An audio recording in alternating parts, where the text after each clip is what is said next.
우리나라는 사계절입니다. 그래서 옷이 많이 필요한 것 같아요.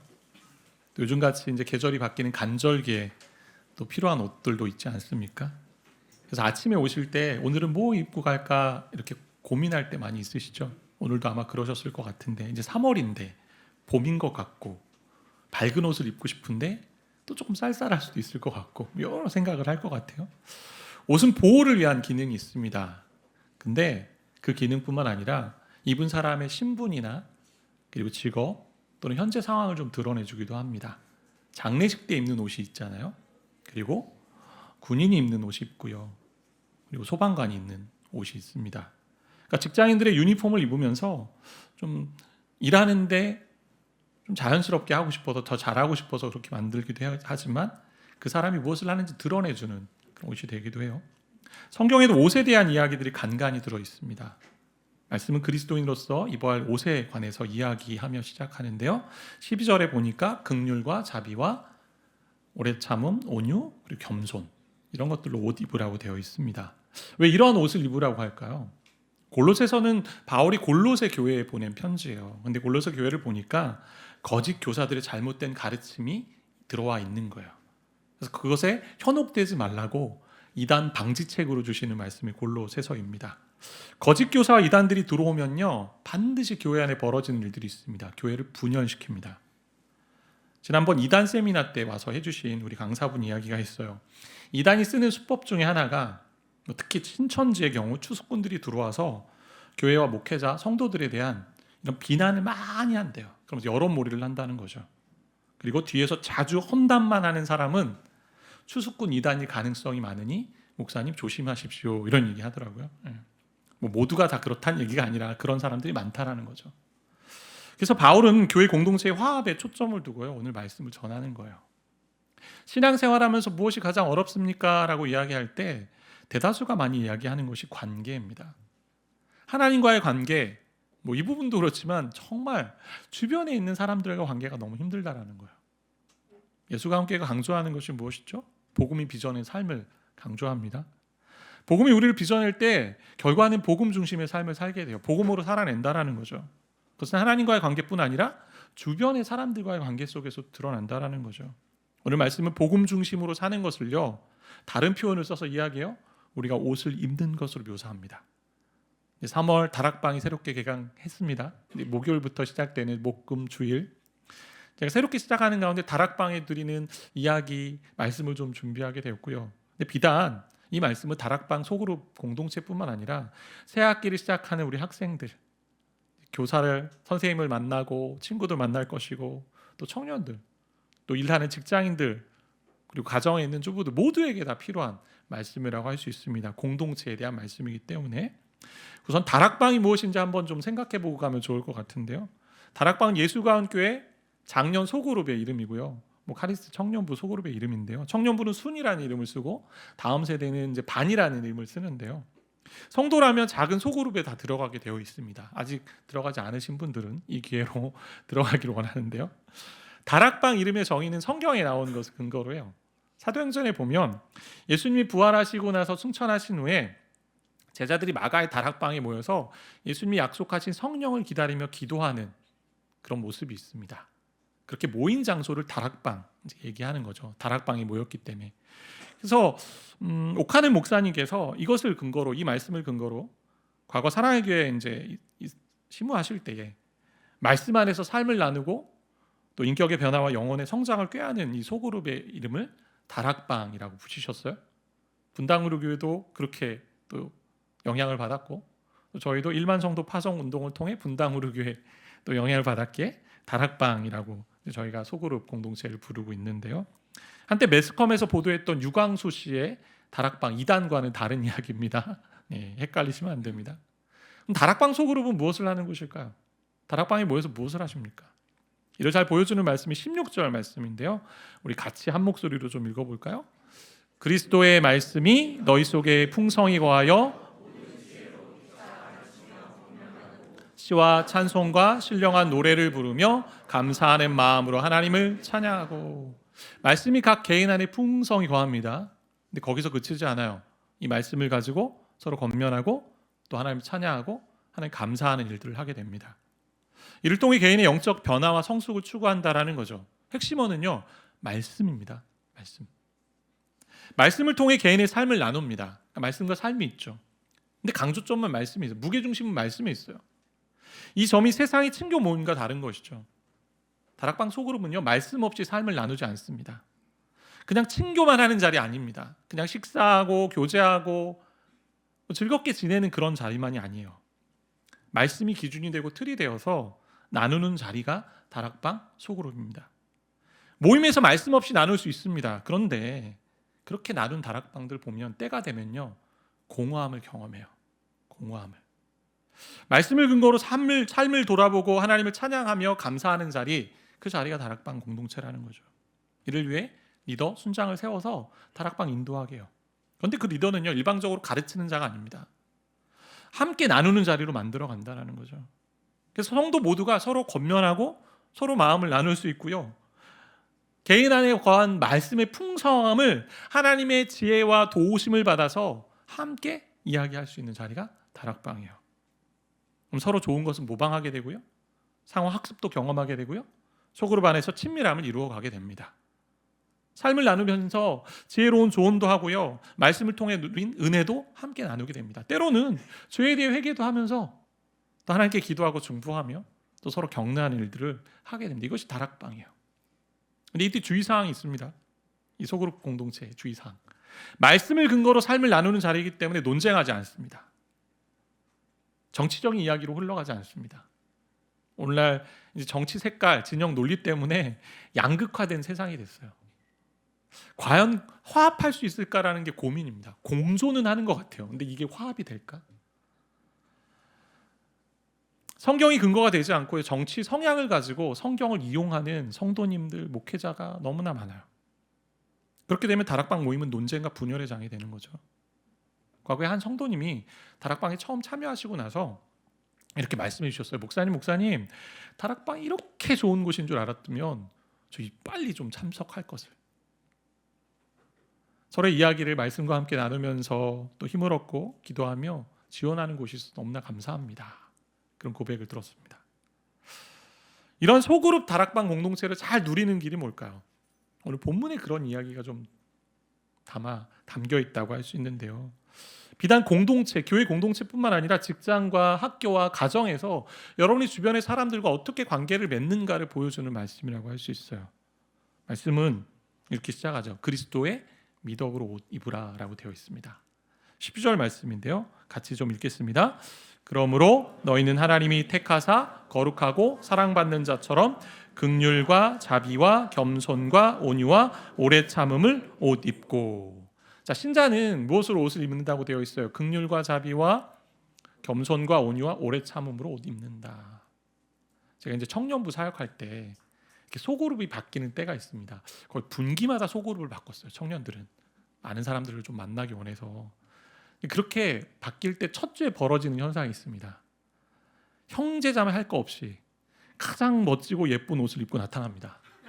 화장도 다릅니다. 근데 신자는요, 그러한 옷을 입고 사는 것이 아니고 그리스도가 보여준 아름다운 미덕을 입고 나타나야 된다는 거죠. 긍휼이 뭐예요? 불쌍히 여기는 마음이죠. 영혼에 대한 불쌍히 여기는 마음. 마치 내장으로부터 나오는 애끓는 그 동정의 마음입니다. 자비는 타인을 향한 친절한 태도라고 할 수 있어요. 겸손은 뭐죠? 겸손.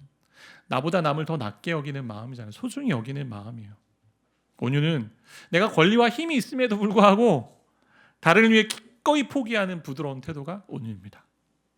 오래 참음, 고통과 불행, 그리고 때로는 나를 괴롭게 하는 시험거리에 쉽게 낙심하지 않고 노하지 않고 계속해서 소망을 가지고 전진하는, 견뎌나가는 것을 오래 참음이라고 할 수 있어요. 이 모든 것이요, 예수님이 보여주신 미덕이라고 할 수 있습니다. 왜 이렇게 부탁할까요? 부탁하는 이유가 있어요. 사람과의 관계에서 벌어지는 갈등이 너무나 많기 때문에. 오늘 13절에서 이렇게 얘기하죠. 누가 누구에게 불만이 있거든.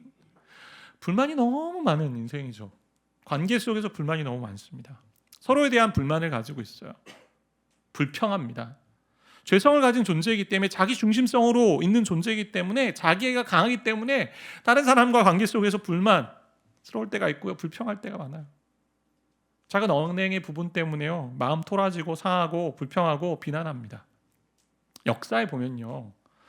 과거에는 어떻게 했을까? 불만이 있을 때 너 나와 해서 결투를 신청합니다. 네가 죽나 내가 죽나 한번 해보자.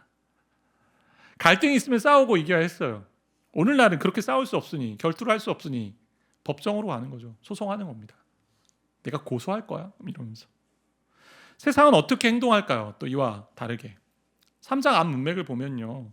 신자는 땅에 있는 지체를 죽이고 그리고 벗어버리라고 이제 권면합니다.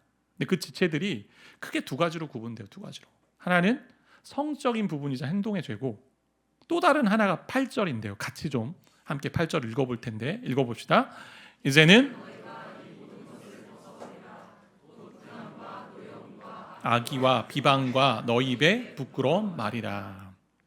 분노, 노여움, 악의 아주 사악한 모습이죠. 나쁜 의도를 가지고 있고 비방하고 비난하고 입에 부끄러운 말들, 결국 이 모든 말들에 대한 이야기인 것 같아요. 언어에 대한. 그러니까 세상은 불만이 있으면 참지 못하죠. 표현합니다. 막 분노, 화를 냅니다. 온갖 나쁜 말로 비난하고요. 모함하고 험담도 합니다. 근데 말씀은요, 서로 용납하고 용서하라고 기록되어 있어요.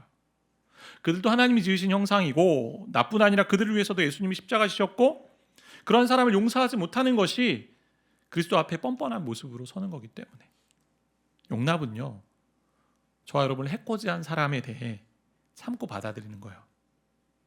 용서는 그러한 사람이 한 나쁜 일을 잊어버리는 겁니다. 그래서 그리스도인이라면 두 가지 F 단어를 기억해야겠죠. 하나는 용서, forgive. 또 하나는 forget, 잊어버려야 돼요.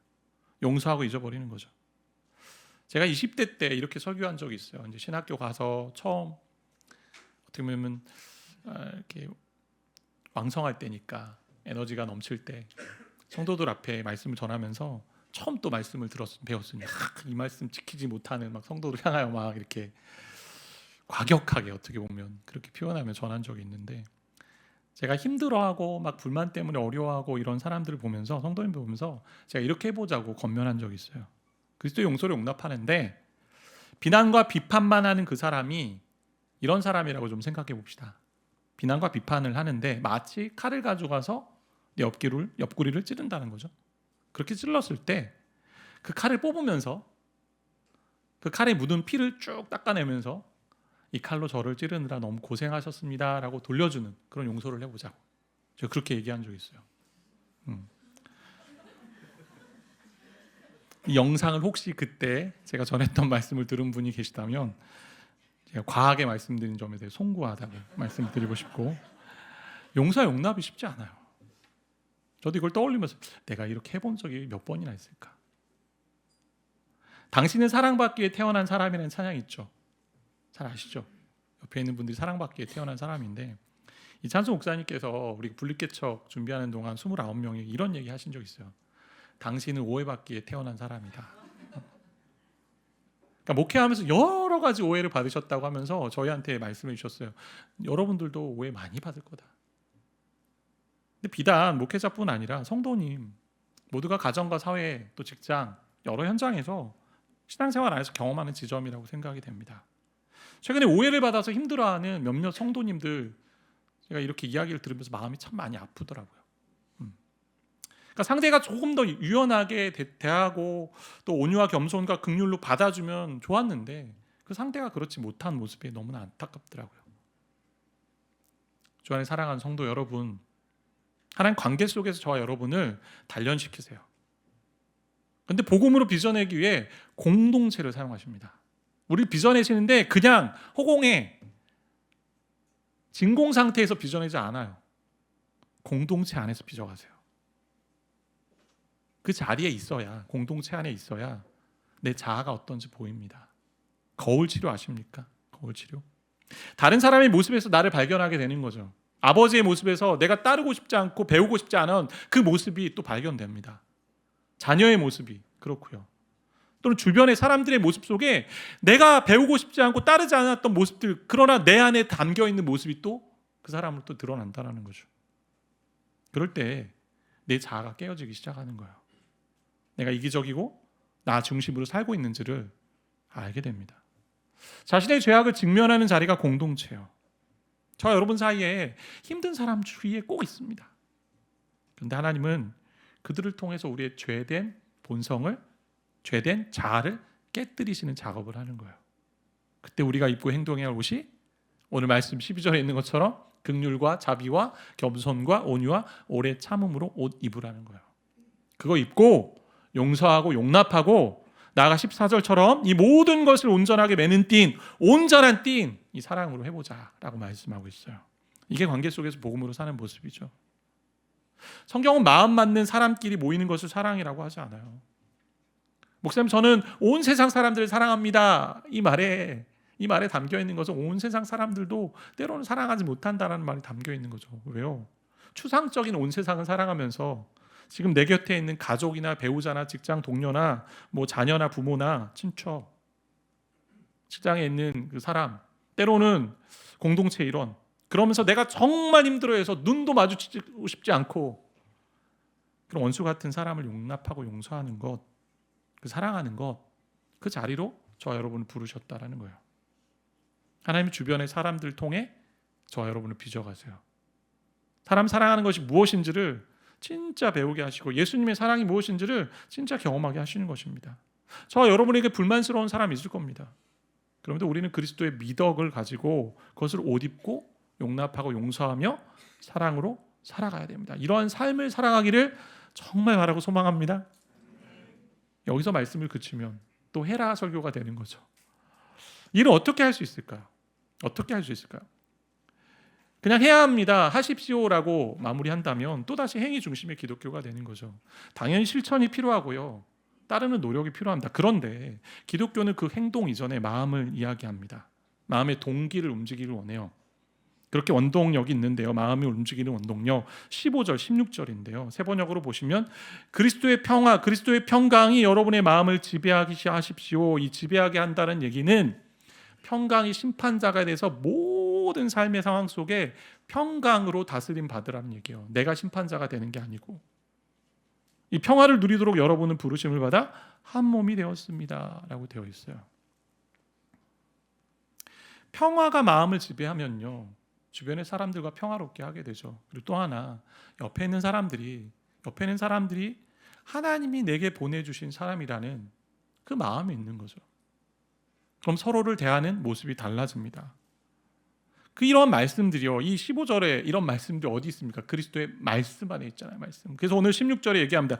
그리스도의 말씀이 여러분 가운데 풍성히 살아있게 하십시오 라고 되어 있어요. 이 모든 진리가 말씀 안에 쓰여 있잖아요. 그래서 우리 가운데 말씀이 풍성히 거할 때에 말씀의 영향을 받아 살게 된다라는 거죠. 그리스도의 평강, 그리스도의 말씀 동일하게 좀 이야기할 수 있을 것 같아요. 그리스도의 말씀이 복음이고 그 복음 안에는 그리스도의 평강이 있는데, 복음에 어떤 것이 있습니까? 그리스도로 말미암아 우리에게 주어진 평강이 있잖아요. 그리스도 때문에 얻은 우리가 평강이 있잖아요. 죄인인데 거룩하신 하나님과 화목할 수 있도록 그리스도가 자신의 삶을 들이셨습니다. 그래서 죄로 인해 서로 분열되었던 인간 사이도 하나 될 수 있도록 만드셨습니다. 결국 복음의 능력이 우리를 평화롭게 하고 타인을 향한 긍휼과 자비와 겸손과 온유와 오래 참음으로 행동하게 한다라는 거죠. 복음의 역사예요. 저 여러분은 원래부터 이렇게 복음에 따라 다른 사람을 긍휼히 여기고 또 겸손한 마음 가운데 온유와 오래 참음으로 행동할 수 있는 존재가 아닙니다. 우리 악한 존재잖아요. 허물과 죄로 죽었던 타락한 죄인입니다. 그런 우리를 구원하셔서 하나님이 자녀로 삼으셨다라는 거죠. 본성상 다른 사람 용납하고 용서할 수 있는 능력이, 사랑할 수 있는 능력이 우리에겐 있지 않았습니다. 예수 때문에 변화되기 시작한 존재잖아요. 그런 존재를 12절에 말씀하고 있어요. 12절 같이 좀 읽겠습니다. 우리 줄친 그 강조된 부분을 좀 보시면서 같이 읽겠는데요. 그러므로 너희는 하나님이 택하사 거룩하고 사랑받는 자처럼 긍휼과 자비와 겸손과 온유와 오래 참음을 옷 입고. 하나님이 택하신 사람, 거룩하다 여긴 사람, 사랑받는 존재답게 이 존재 가운데 있을 때에 사랑할 수 있다. 이 긍휼과 자비와 겸손과 온유와 오래 참음의 옷을 입고 용서와 용납할 수 있다라고 말씀하는 거예요. 하나님이 임의해 주신 사랑 때문에 사랑할 수 있다라는 것입니다. 분명 우리는 거룩하지 않아요. 구원받을 수 있는 존재도 아닙니다. 내가 구원을 선택한 것도 아닙니다. 그런데 하나님께서 은혜와 주권으로 저와 여러분을 선택하셔서 거룩하다 여기시고 지금도 계속 그리스도처럼 거룩한 자로 만들어 가신다라는 거죠. 여러 가지 약함에도요, 하나님 사랑해 주세요, 저와 여러분을. 결국 하나님의 사랑과 은혜를 경험할 때 비로소 우리도 주께서 너희를 용서하신 것 같이 용서할 수 있다라는 거예요. 주변의 사람들을. 그리스도를 통해 해주신 이러한 일들을, 이러한 존재가 된 것을 기억하고 생각할 때, 말씀 안에 경험할 때 5가지 미덕의 옷을 입고 주변을 사랑할 수 있고 용서할 수 있다는 겁니다. 이게 진짜 놀라운 기적이죠. 계속 목회하면서 느끼는 것은요, 사람 사랑하는 것이 정말 더디구나, 힘들구나. 더 잘하고 싶고 더 넓은 사람 되고 싶은데 제 안에 사랑이 부족한 것을 보게 됩니다. 새벽 3시에 제가 오늘 일어났는데 아들이 그때까지 기타를 치고 있었습니다. 네, 주일 준비를 위해 치고 있었는데 1시까지만 할 것을 하다가 3시까지 왔대요. 그래, 수고했다. 그런 마음과 함께 마음속에 끓어오르는 이 분노를 참을 수 없는, 본성상 그런 사람이에요. 겉으로는 그렇게 얘기를 해도 빨리 자더라고요. 그러니까 저도 이제 사람인지라 오해하는 사람들 보면 좀 마음이 힘들어지죠. 도대체 무엇 때문에 그분이 그렇게 만들었을까? 그분을 그렇게 만들었을까? 왜 이렇게 경직되고 유연하지 못하고 확증 편향, 인지 왜곡 뭐 이런 거 가지고 살아갈까? 막 그런 생각하게 되거든요. 그래서 마음이 고달플 때가 있어요. 그런데 오늘 말씀을 보면서 제가 생각해 보니 나의 죄악된 모습에도 불구하고 용서와 사랑을 베풀어 주셔서 구원해 주신 예수님이 계시잖아요. 또한 내가 거룩하지 않은데 거룩하다 여기시고 너를 사랑한다 여기시고 너를 택했다라고 말씀하신 하나님 계시니, 그리고 앞으로도 계속 성화의 길을 책임지겠다 하신 하나님 계시니 내 주변의 사람들을 예수가 보여주신 긍휼과 자비와 겸손과 온유와 오래 참음으로 용서하고 사랑한 것이 맞다라는 것이죠. 주 안에 사랑하는 성도 여러분, 교회는 괜찮은 사람들의 모임이 아닙니다. 우리 건강한 교회를 찾아 많이 오시는데요, 그 교회가 다 건강하잖아요. 그럼 내가 건강하지 않은 존재일 수 있어요. 네. 교회는 용납받은 죄인들의 모임이에요. 거룩하지 않은데 거룩하다 여기며 하나님의 무조건적인 사랑을 무한히 받는 존재들의 모임입니다. 예수님이요, 내 가족들이라고 선언한 사람들의 모임이요. 근데 이 사실을 세상은 오해하죠. 너희가 교회를 다닌다고 하면서도 나쁜 일도 많이 저지르는데 너희와 우리가 다를 것이 무엇이냐? 너희와 우리가. 교회 정체성을 오해한 것입니다. 성경에는 어느 곳에도 성도가 도덕적으로 우월하기 때문에 그리스도인이 되었다고 말하는 것이 없습니다. 오히려 죄인인데 용납받고 사랑받고 은혜받은 존재라고 되어 있어요. 교회 내 오해도 있죠. 자신이 교회에 소속된 것이, 내가 믿음을 가진 것이 내 힘으로 된 것이다 라고 하는 분이 계세요. 때로는 내가 주일마다 어떤 봉사를 하고 또 헌신하고 헌금하고 사람들 돕고 섬기는 것, 이거 하면서 얼마나 하는 줄 아세요? 라고 하시는 분도 있죠. 그러면서 그런 것 때문에 내가 그리스도인이 되었습니다, 난 사랑도 받는 존재입니다 하는 분들 계십니다. 그러나 신자가 신자인 이유는요, 더 나은 사람이어서 신자가 아니죠. 자, 여러분은 교회 밖의 사람들과 하나도 다를 바 없는 죄인입니다. 다만 차이가 있다면 우리는 용서받았고 은혜받았습니다. 우리는 사랑받았고 용납받았을 뿐입니다. 그렇기 때문에 예수 그리스도의 십자가밖에 자랑할 것이 성도에게는, 그리스도에게는 없습니다. 팀 켈러 목사님의 말씀이 있는데 이 구절은 여러분이 평생 신앙생활하면서 좀 기억하시면서 살았으면 좋겠어요. 저도 자주 되새기고 기도할 때도 쓰는 이제 문장인데 같이 좀 읽겠습니다. 복음은 당신이 감히 바라거나, 동시에 당신이 감히 바라거나 상상한 것보다 훨씬 더 사랑받고 있다는 것을 가르쳐준다. 복음 2가지 인식을 가지게 하죠. 내가 생각했던 것보다 나는 훨씬 더 죄인이었구나, 나에 대한 인식. 또 하나는 내가 생각했고 상상했던 것보다 훨씬 더 많이 사랑받고 용납받은 존재구나, 하나님으로부터. 하나님 저와 여러분을 사랑하시고요. 또한 교회를 사랑하세요. 그렇다고 교회의 죄를 그리고 저와 여러분의 죄를 그냥 무시하진 않으십니다. 무조건 봐주시진 않습니다. 오히려 죄악됨과 죄에 넘어지는 연약함에도 불구하고 사랑하시는 분이고요. 때로는 우리의 죄를 보시면서 돌이키라 말씀하시고 경책하시고 훈계하시고 그렇게 사랑하신다는 거예요. 그래서 우리는 이미 용납받은 자이기 때문에 많이 용서함 받은 자가, 많이 빚을 탕감받은 자가 더 용서해야 된다는 거죠. 왜? 우리의 존재가 택함 받았고 전혀 선택받을 수 없는 존재인데 선택받았고 전혀 거룩하지 않은데 거룩하다 여김을 받았고 전혀 사랑받을 수 없고 은혜받을 수 없는 존재인데 은혜받았고 사랑받았기에 이것이 우리의 정체성이고 우리의 존재이기 때문에 이것으로 사랑할 수 있다는 거예요.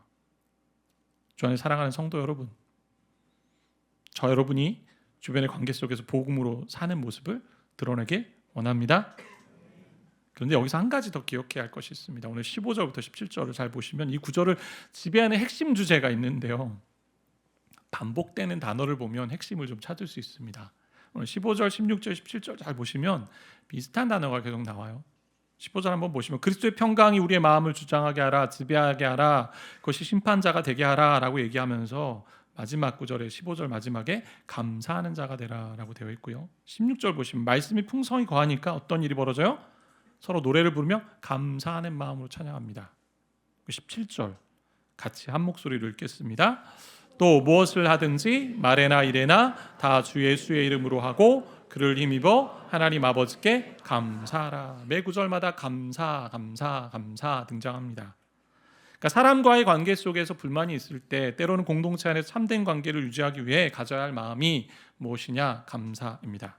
감사는 내가 은혜 받은 자임을 날마다 표현하고 증명하는 행위라고 할 수 있죠.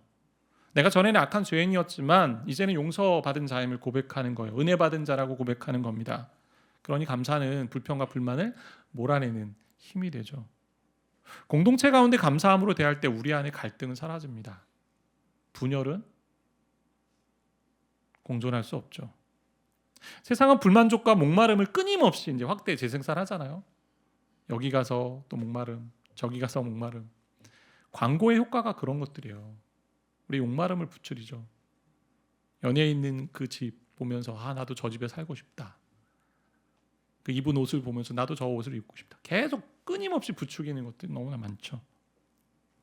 그런 욕구 불만을요 해결할 길은 이 세상에 없어요. 이럴 때 믿는 자는 감사함으로 나가게 되는 거죠. 근데 감사는 저와 여러분의 욕구가 다 채워졌기 때문에 하는 감사가 아닙니다. 때로는 삶에 불편한 지점도 있고요, 때로는 아플 때도 있고요, 어려움을 겪을 때도 있고요, 생각지 못하게 억울한 일들 당할 때도 있습니다. 그런데 하나님께서 이미 저와 여러분에게 해주신 그 모든 은혜의 일이 있고 우리의 존재를 타락했고 죄인인데 불구하고 거룩하다 여기시고 사랑받는 자라 여기시고 은혜받은 자라 여기시고 내가 너를 선택했다, 내가 너를 결코 놓치지 않는다라고 말씀하신 존재가 되었기에 감사할 수 있는 거죠. 모든 과정 속에도 하나님이 선택하셨고 거룩하다 여기시고 계속 거룩한 지점으로 이끌고 가시기에 하나님의 선하신 손길을 끝까지 기대하며 감사하는 거죠. 이런 글이 있습니다. 그리스도를 믿는다는 것은 감사하는 존재가 된다는 것이다. 그리스도를 믿는다는 것은 감사하는 존재가 되는 것이다. 보네퍼라는 이제 목사님이 성도의 공동생활을, 아주 공동체에 대해서 깊은 그 묵상과 또 경험을 통해 지은 책이 있는데 그 안에 이런 글이 있어요. 잘 들어보세요.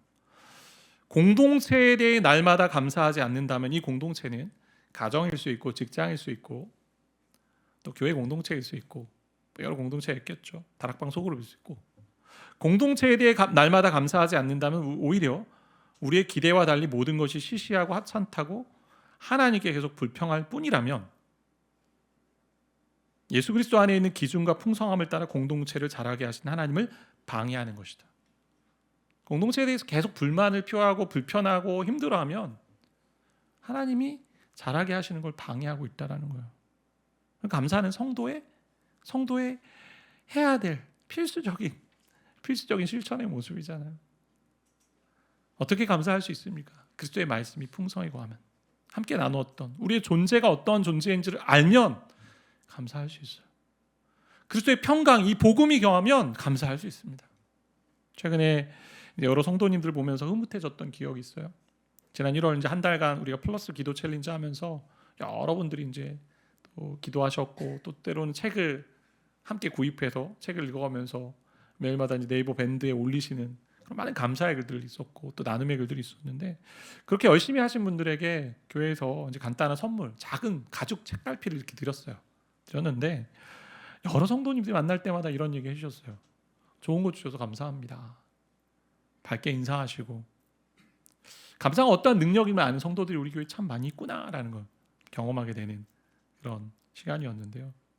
저 여러분이 매일 입어야 할 옷이 무엇일까요? 뭘 입고 하루를 살아가시겠습니까? 옷을 입을 때마다 여러분 기억합시다. 예수 그리스도가 가진 그 미덕, 오늘도 긍휼로, 자비로, 겸손으로, 온유로 그리고 오래 참음으로 옷을 입고 살아가게 도와주십시오. 이미 내가 하나님 안에서 거룩함 여김 받은 존재가 됐고 선택받은 존재가 됐고 사랑을 입은 존재고 용납받은 존재라면 그렇게 그리스도처럼 용서하고 용납하며 살아가는 그런 인생이 되게 해주십시오. 그럴 때 형제자매를 사랑하고 용서하는 존재가 되는 줄 믿습니다. 그럴 때 감사하는 존재가 되는 줄 믿습니다. 그러면 이렇게 이런 옷을 입고 용서와 사랑, 감사로 살아갈 때 저와 여러분이 발걸음을 내딛는 그 공동체 그리고 그 영역마다 하나님이 새롭게 하시는, 회복케 하시는 은혜가 있는 줄 믿습니다. 그런 은혜가 저 여러분의 삶 가운데 있기를 바라고 축복합니다.